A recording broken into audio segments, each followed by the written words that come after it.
कहते हैं सलामत रहे मेरी हिम्मत, ये एक चिराग कई आंधियों पर भारी है। आज की तारीख में समाज की जो स्थिति है उसको देखते हुए कहना चाहूंगा, जलते घर को देखने वालों, फूस का छप्पर आपका है, आग के पीछे तेज हवा है, आगे मुकद्दर आपका है। उसके कत्ल पर मैं भी चुप था, मेरा नंबर अब आया, मेरे कत्ल पर आप भी चुप है, अगला नंबर आपका है। अपना नंबर अगर कटवाना चाहते हो तो जुड़ो हमारे संगठन से। IRO, इंडियन रिफॉर्मर्स ऑर्गेनाइजेशन, ये संगठन बनाया गया था हमारे धरती पुत्र मुलायम सिंह यादव जी के शांत होने के बाद।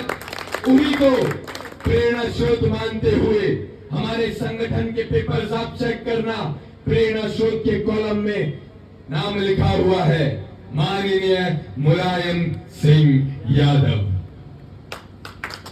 और उन्हीं की समाजवादी विचारधाराओं को जिंदा रखने के लिए इस संगठन को हमने बनाया और अपनी राजनीतिक ताकतों को मजबूत करने के लिए इस संगठन को हम आगे बढ़ाना चाहते हैं।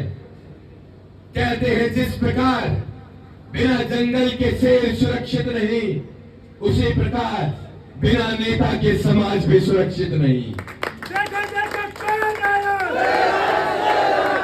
आज हमें जरूरत है इस युवा शक्ति को तैयार करके, हमारे धरती पुत्र मुलायम सिंह यादव जी ने जो अपना अधूरा सपना छोड़ दिया था प्रधानमंत्री बनने का, उस सपने को पूरा करना। और ये तभी सफल हो पाएगा, तभी समाज का प्रधानमंत्री बन पाएगा जब हमारे समाज के लोग संगठित हो पाएंगे। नहीं तो मैं कह देना चाहता हूं, आप आज की तारीख में अपना प्रधान तक नहीं बना सकते। अगर मैं अच्छा नेता होता तो शायद एक भी आवाज मुझे सुनाई देती तो मैं इग्नोर कर देता, लेकिन मैं नेता अच्छा नहीं हूँ, तो मैं यही कोशिश करता हूँ कि मेरी बात जहां तक भी पहुंच रही है वो सबके कानों में पहुंचे और दिल पे टक्कर मारे, क्योंकि नेता मैं अच्छा नहीं हूँ। जहां तक बात होती है वर्ण व्यवस्थाओं की, इस धर्म को कमजोर बनाने के लिए वर्ण व्यवस्थाएं लागू करी गई थी। ये विचार मैं आप लोगों को देना चाहता हूँ। किस प्रकार ये धर्म कमजोर हुआ। किसी ने अपने आप को स्वर्ण बताया, किसी ने अपने आप को क्षत्रिय बताया, किसी ने शूद्र बताया, किसी ने वैश्य बताया। ये चारों के चारों वर्ण यहां मौजूद प्रत्येक व्यक्ति के अंदर है। मैं ही स्वर्ण हूं, मैं ही क्षत्रिय हूं, मैं ही शूद्र हूं, मैं ही वैश्य हूं।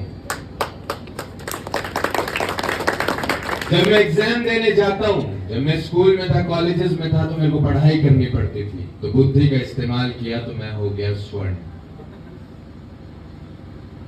जब एक बार मेरे ऊपर अटैक हुआ था तो उस वक्त मैंने हाथ पैर भी चलाए थे, तो उस वक्त मैं क्षत्रिय बन गया था।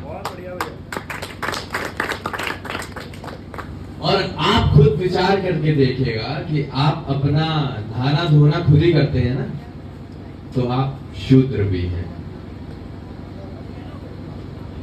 और एक बात बताइएगा, आपकी जेब से अगर 10 रुपए का नोट भी किसी के पास जाता है तो आप ये याद रखते हैं ना कि इससे 10 रुपए का नोट वापस भी लेना है।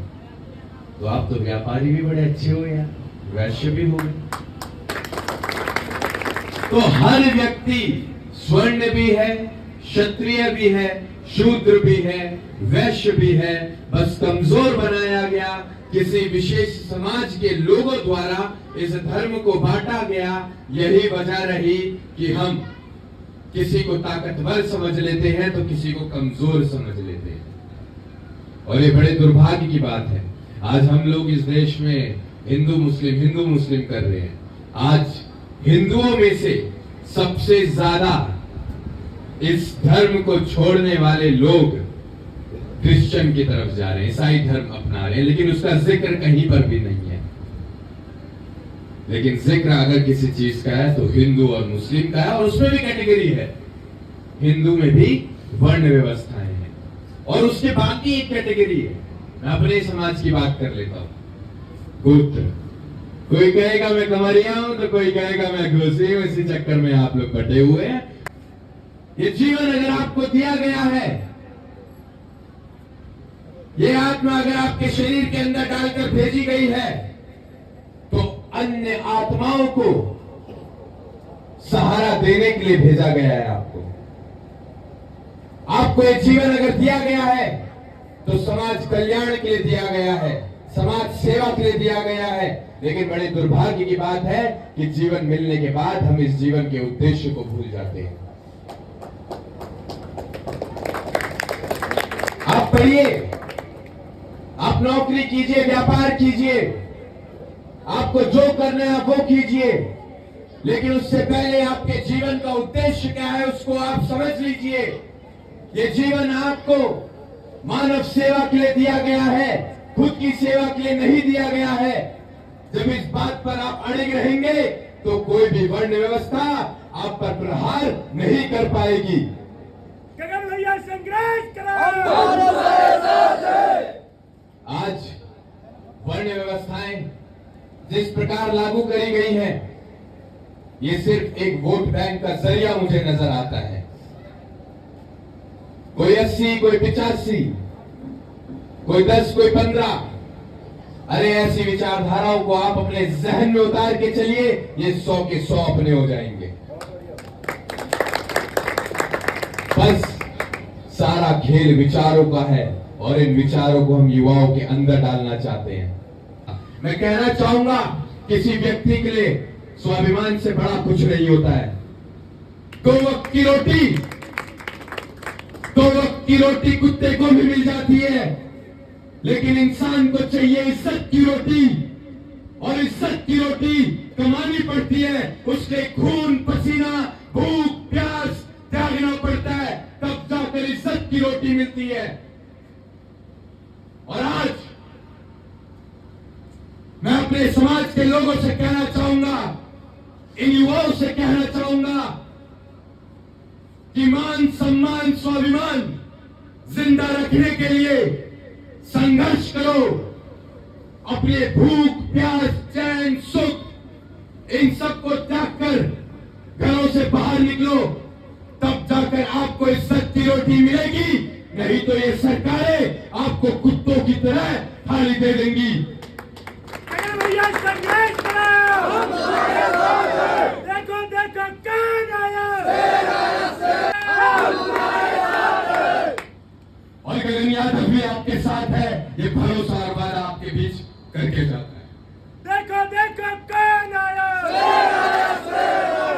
मैं आपको भरोसा दिला के जाता हूं, आज इस गगन यादव को पूरे देश में, न सिर्फ एक प्रदेश में बल्कि पूरे देश में थोड़ा थोड़ा जो भी प्यार मिल रहा है, वो प्यार, वो मान सम्मान स्वाभिमान मैं अपनी छाती पर रखकर नहीं लेकर जाऊंगा। मैं जब भी जाऊंगा, आप देखते रहना, मैं इसका 100 गुना अपने समाज को लौटा कर चले जाऊंगा। बस आप लोगों को अब किसी न किसी पर भरोसा करना होगा। अगर आज आप समय लगा देंगे, तो हम फिर से बहुत पीछे हो जाएंगे। आज इस गगन यादव की हड्डी में ताकत है, गगन यादव की दाढ़ी के बाल काले हैं, ये आप लोगों के लिए लड़ सकता है, आप लोगों के लिए लाठियां खा सकता है, आप लोगों के लिए दहाड़ सकता है, आप लोगों के लिए खून बहा सकता है। तो आज इसी गगन यादव को तैयार करने का संकल्प आप ले, क्योंकि जब इसकी कमर झुक जाएगी, तो ये आप लोगों का साथ नहीं देगा, सिर्फ आप लोगों को ज्ञान देगा। और आज की तारीख में समाज को साथ की जरूरत है, ज्ञान की नहीं। ज्ञान हमारे